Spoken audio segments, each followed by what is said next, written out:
Assalamualaikum warahmatullahi wabarakatuh. Saya Ian Mumayuzarnis dengan NIM 2337043 akan menjelaskan konsep-konsep PBO dalam aplikasi kasir sederhana yang setelah saya buat. Yang pertama adalah konstruktor. Konstruktor adalah metode spesial yang otomatis dipanggil saat kita membuat sebuah objek baru. Ibaratnya konstruktor ini adalah tukang bangun yang menyiapkan objek kita. Contohnya, saat aplikasi kasir ini pertama kali dijalankan, konstruktor GUI kasir akan dipanggil untuk menyiapkan semua tombol, kotak teks, atau drop down yang Anda lihat. Begitu juga saat kita memesan ayam geprek, kita memanggil konstruktor makanan untuk membuat objek ayam geprek baru, lengkap dengan nama, jumlah, dan harganya. Konsep pertama adalah inheritance atau pewarisan. Bayangkan kita punya kategori besar bernama produk.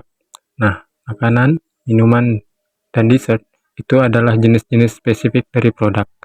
Dan dalam PBO, kita bisa membuat kelas induk, misalnya produk, yang memiliki sifat-sifat umum seperti nama, jumlah, dan harga satuan. Kemudian, kelas-kelas anak seperti makanan, minuman, dan dessert bisa mewarisi sifat-sifat tersebut dari produk.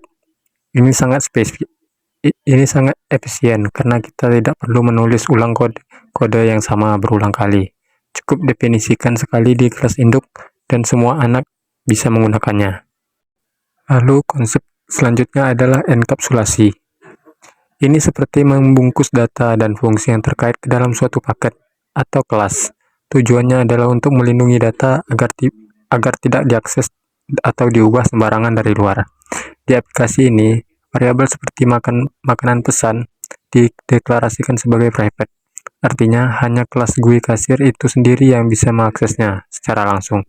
Jika kelas lain ingin membuat total harga makanan, mereka harus memanggil metode getTotalHargaProduct yang sudah disediakan, bukan langsung mengakses data harga atau jumlahnya. Ini menjaga integritas data kita. Berikutnya adalah overloading. Ini adalah kemampuan untuk memiliki beberapa metode dengan nama yang sama dalam satu kelas, tapi dengan daftar parameter yang berbeda. Di dalam aplikasi kasir kita, ada dua metode, calculate total. Yang pertama, tanpa parameter, menghitung total dari pesanan makanan, minuman, dan dessert yang sudah tersimpan. Yang kedua, calculate total product bla bla product list. Bisa menerima daftar produk apapun sebagai input untuk dihitung totalnya. Kompiler Java akan tahu metode mana yang harus dipanggil berdasarkan bagaimana kita memberinya input. Ini memberikan fleksibilitas dalam perhitungan. Lalu, overriding. Ini terjadi ketika kelas anak menyediakan implementasi spesifik untuk metode yang sudah ada di kelas induknya. Bayangkan kelas produk punya metode umum getDeskripsiProduct. Nah, kelas makanan bisa mengoverride metode itu untuk memberikan deskripsi yang lebih detail dan spesifik tentang makanan. Misalnya makanan lezat, ayam geprek. Ini memungkinkan objek yang berbeda untuk berperilaku berbeda meskipun mereka berasal dari keluarga yang sama.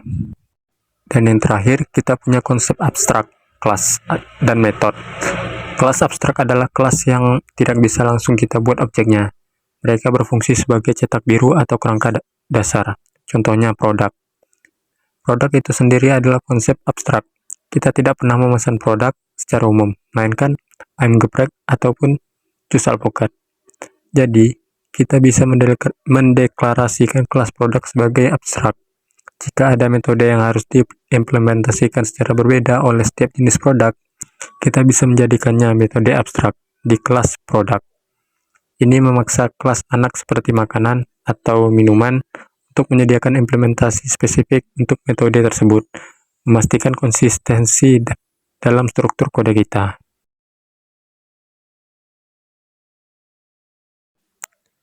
Itu saja beberapa konsep PBO penting yang diterapkan dalam aplikasi kasir sederhana ini. Dengan memahami dan menerapkan prinsip-prinsip ini, kita bisa membangun aplikasi yang lebih terstruktur, mudah dikelola, dan siap untuk dikembangkan lebih lanjut. Terima kasih telah mendengarkan video ini. Saya Ian Mumayuzarnis undur diri. Assalamualaikum warahmatullahi wabarakatuh.